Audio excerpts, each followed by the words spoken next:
Good morning, it's James.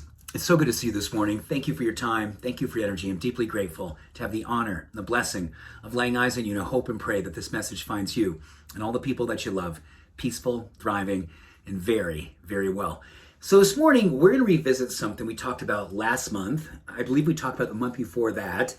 We probably talked about the last 3 or 4 months because it's such a powerful understanding of how we can predictably build greater emotional resilience, a greater level of grace and gratitude and joy, and just an openness to continually fortify the way our mental and emotional well-being we can facilitate and fully circulate every single day.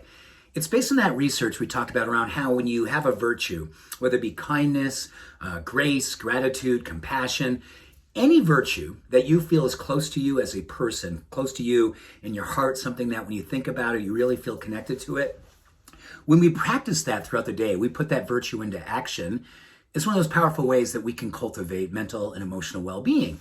Well, really, really interesting is that there's more research on how the number one virtue, with all the virtues out there, the hope, grace, kindness, compassion, love, all the virtues, there's one virtue, according to research, that actually is the most powerful of all virtues. And it's a word that I know we're familiar with, but I don't think we think about it, or at least I didn't think about it when it comes to a virtue. It's ZEST, Z-E-S-T.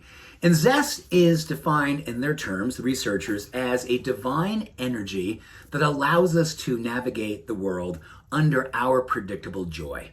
ZEST. So we have energy to do the things that we love, energy to put love into the people that we love, to pour it into our purpose. We have that energy that is divinely orchestrated that comes through us, in us and as us, and allows us to cultivate and circulate a life that truly is in alignment with what our highest version and vision for ourselves is. So when you look at that word zest, they had another piece that they wanted to share with us. There was research that said, in order to have zest, you need to practice your self-care protocol. Get enough sleep, put good food in your body, move your body, do the things that you know predictably elevate your well-being physiologically, because they believe so strongly that physiology drives psychology. And it makes sense, right? When more of our physiology is working well, our mitochondria, our circulation, hormonal metabolic harmony, all of those things, they work together, we have zest. And when we have zest, our psychology is elevated. So that can feed joy, kindness, compassion, all the other virtues get fed by zest. So the encouragement for all of us based on this research is how well and how committed are we to working our self-care and self-love protocol? Because ultimately, our zest, the number one virtue that drives all virtues, is going to come down to whether or not we are taking good care of this, your being. Is it being supported by a level of self-love and self-care that is absolutely inspired, fully predictable, fully disciplined in the sense that we know every single day there's 1, 2, or 3, 4 things that you do that are absolute non-negotiables, that ultimately turn into that physiology that will drive your psychology.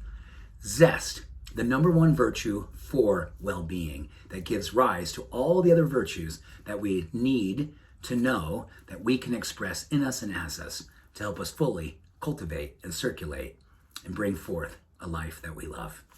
Love that word zest, sending you and all the people that you love all the love, all the blessings, peace and joy. We'll talk soon.